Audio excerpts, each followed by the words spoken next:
Open the door on almost any machine and you are staring at the same thing. The same handful of components in roughly the same order on the same metal rail. A power section up top, a row of gray terminal blocks, a little PLC, some chunky contactors. It looks like chaos the first time. It is not. An electrical control panel follows a pattern, and once you see the pattern, every cabinet on the floor opens up. So in this video, I will show you what a control panel actually is. Then I will walk it component by component, disconnect, power supply, PLC, contactors, drives, protection, the lot. And I will show you why line voltage and control voltage are deliberately kept apart. Let's open the door. Quick note before we dig in. This is from PLC Simulator, where you can practice control panel wiring and the rest of this video free, right in your browser. No install, no hardware, no live voltage. The link is in the description. Click the link in the description to try it free.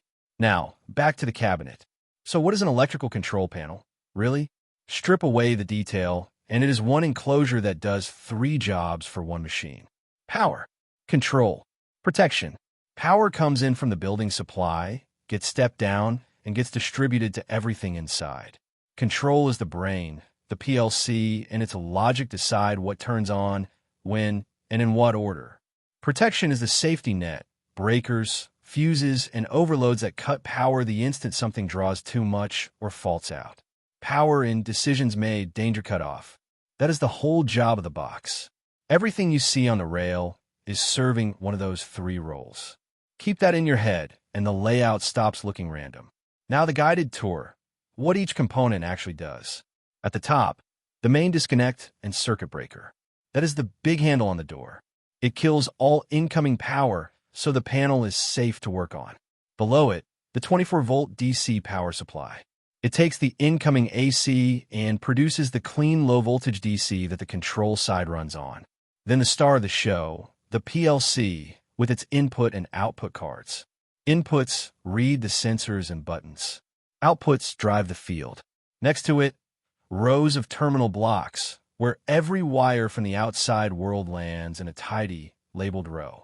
Then the muscle, contactors, and relays. These switch the big loads. The PLC output is far too small to drive directly. For motors that need speed control, a VFD, a variable frequency drive. And scattered through all, fuses and circuit breakers protecting each branch. On the door itself, the HMI, the operator screen. And holding the whole bundle together, the wireway, the slotted plastic ducting that keeps every wire routed and serviceable. Here is the part beginners miss. The layout is not random.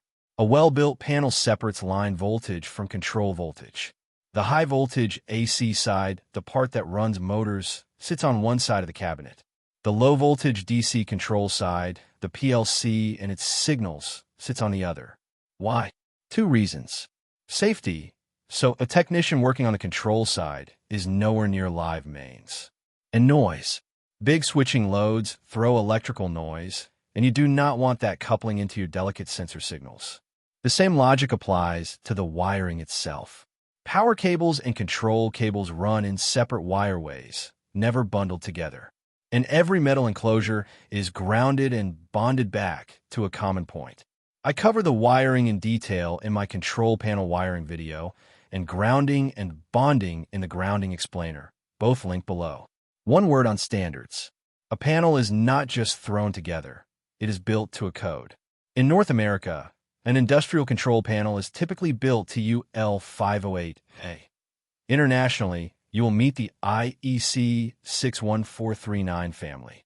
Those standards govern spacing, wire sizing, short circuit ratings, and labeling. You do not need to memorize the code to understand a panel. So what should a beginner actually focus on? 3 things. Learn the components and the role each one plays. Learn the line versus control split, because that one idea explains most of the layout. And learn to trace a single wire from a terminal block all the way to the device it feeds. Get those 3, and the standards, the schematics, and the panel itself all start to make sense. So here's what to walk away with. An electrical control panel is one enclosure doing 3 jobs: power, control, and protection for one machine. The components repeat from cabinet to cabinet. The The layout splits line voltage from control voltage on purpose, and the PLC sits in the middle of it, making the decisions. Get that, and the next door you open stops being a mystery. Now, go make it concrete. If you want to practice control panel wiring hands-on, click the link in the description to start free at plcsimulationsoftware.com. No hardware, no install, no live voltage. Subscribe, new video every Tuesday. See you in the next one.